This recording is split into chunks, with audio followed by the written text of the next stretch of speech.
அனைவருக்கும் வணக்கம். சிவன் ராத்திரி நமக்குள்ளே விழித்தெழும் இரவு. சிவன் ராத்திரிக்கு ஒவ்வொரு கதை சொல்லுவாங்க. இப்படியும் இருக்கிறது, இதுவும் உண்மைதான். நம்மை நாமே விழித்தெழ செய்ய வேண்டும். சிவராத்திரினா நமக்கு எல்லாருக்கும் தெரிந்தது. அன்று இரவு முழுவதும் விழித்திருந்து சிவபூஜை செய்து சிவனை தியானித்து சிவன் கோயிலில் உள்ள வழிபாடுகளில் எல்லாம் நாம் கலந்து கொள்வது, அது எல்லாமே ரொம்ப முக்கியமான ஒரு விஷயந்தான். ஆனால் நாம் இந்த ஆத்மாவுக்கு நாம் என்ன பண்ணணும்? அன்று இரவு முழுவதும் விழித்திருந்து விழிப்போடு நாம் இருக்கணும். விழிப்போடு இருக்கிறதுனா நமக்கெல்லாம் தெரிந்தது தூக்கம் இல்லாமல் முழித்துக்கிட்டு இருக்கிறது கோயிலில் அப்படின்னு நாம் நினைக்கிறோம். ஆனால் அது இல்லை. நம்மளோட மூச்சை கவனிக்கணும். மௌனமாக தியானத்தில் முடிஞ்சவங்க சிவன் கோயிலில் இருங்க, முடியாதவங்க வீட்டிலையே இருங்க. எதற்காக சிவன் ராத்திரி அன்று தியானம் பண்ண சொல்கிறாங்க தெரியுமா? சிவனை வெளியில் தேடாதீங்க, உங்களுக்குள்ளேயே இருக்கிறாரு.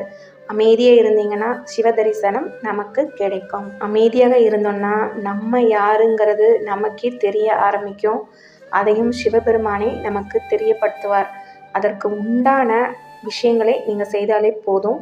அமைதியாகவே இருங்க, மூச்சை மட்டும் கவனிங்க. இந்த இரவு முழுவதும் நாம் மட்டும் விழித்திருக்கலை, பரம்பொருள் முழுவதும் விழித்திருக்கிறது. தியானம் பண்ணுறவங்க தீபம் ஏற்றி வச்சுட்டு ஓம் நம சிவாய 11 முறை சொல்லிட்டு அமைதியாக தியானம் பண்ணிவிட்டு மூச்சை மட்டும் கவனிச்சுட்டே இருந்தாலே போதுமானது. பண்ணாதவங்க எங்களுக்கு பூஜை தான் செய்யணும், அதில் தான் எங்களுக்கு மன நிறைவு கிடைக்கும் அப்படின்னு நினைக்கிறவங்க அன்று மாலை பொழுதில் 6 மணிக்கே நீங்கள் ஈவினிங் சாயங்காலம் குளிச்சுட்டு அதுக்கப்புறமா பூஜையை ஆரம்பிங்க. முதல்ல என்ன செய்யலாம்? ஒவ்வொருத்தர் ஒவ்வொரு வழக்கம் வச்சுருப்பீங்க. எந்த வழக்கமும் கிடையாது, நாங்கள் சும்மா சாமி கும்பிட்டுப்போம் அப்படின்னு நினைக்கிறவங்க உங்ககிட்ட சிவன் விக்கிரகம் வீட்டில் இருந்தால் உங்களால் முடிஞ்ச எல்லா அபிஷேகமும் பண்ணுங்கள். பால் அபிஷேகம், தயிர், விபூதி, அவர் விபூதி பிரியர், விபூதி அபிஷேகம் பண்ணினா ரொம்ப நல்லது. ரொம்ப முக்கியமானது வில்வ இலை, அருகம்புல், இதெல்லாம் ரொம்ப முக்கியமானது. கூடவே முடிஞ்சால் பன்னீர், இளநீர் அதெல்லாம் வாங்கிக்கோங்க. முடிஞ்சவங்க இதெல்லாம் செய்யுங்க. முடியாதவங்க எந்தவித தவறுமே கிடையாது. நம்ம வீட்டில் எப்படியும் தண்ணீர் இருக்கும், விபூதி இருக்கும், அது ரெண்டுமே மிகவும் நன்று. உங்களால் முடிஞ்சால் கோயிலுக்கு அபிஷேகத்திற்கு எல்லாமே வாங்கி கொடுங்க.